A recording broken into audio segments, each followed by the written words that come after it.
Hello again, and welcome to Chapter 23, Allison.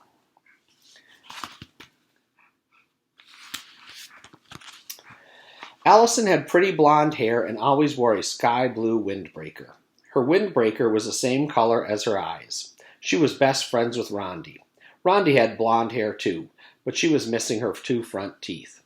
Allison had all of her teeth. Allison used to say that she knocked Rondi's teeth out. Allison was very pretty, so all the boys in Mrs. Jewell's class teased her, especially Jason.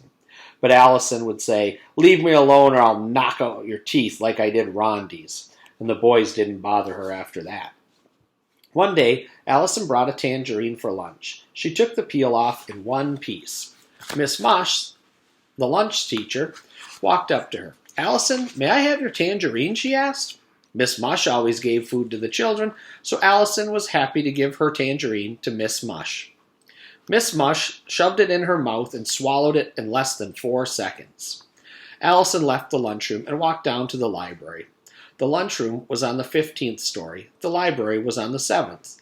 Allison already had her book. She just went to the library because it was nice and quiet. The librarian walked up to Allison. "What are you reading?" she asked. Allison told her the name of the book. "That sounds like a good book," said the librarian. "I've never read that one. May I borrow it?" The librarian always lent books to the children. Allison was glad to be able to return the favor. She gave the librarian the book, then walked downstairs and outside to the playground. All of her friends were playing freeze tag. Allison didn't like playing freeze tag. She reached into the pocket of her sky blue windbreaker and took out a tennis ball. She bounced it a couple of times on the ground.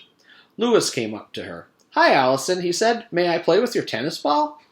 Lewis always gave balls to the children, so Allison happily gave her ball to Lewis. Lewis threw the ball all the way to the other side of the playground and then went chasing after it. Allison didn't feel like doing anything. Jason ran up and tagged her. "You're frozen," he said. "Get out of here before I knock your teeth out," said Allison.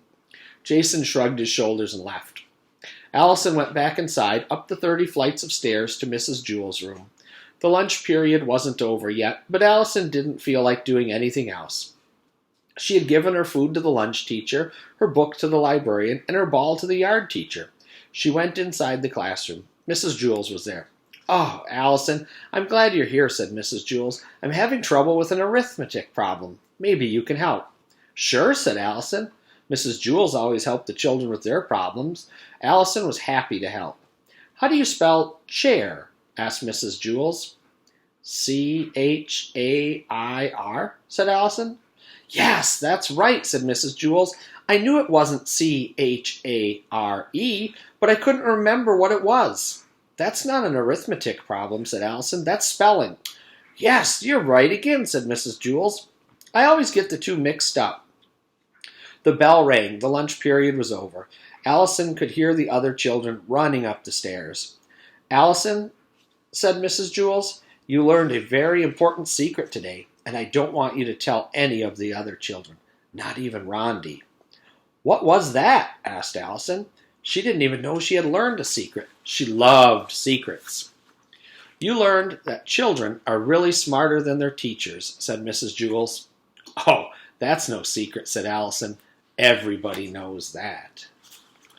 And that's the end of Chapter 23. We'll pick up Chapter 24, Damien,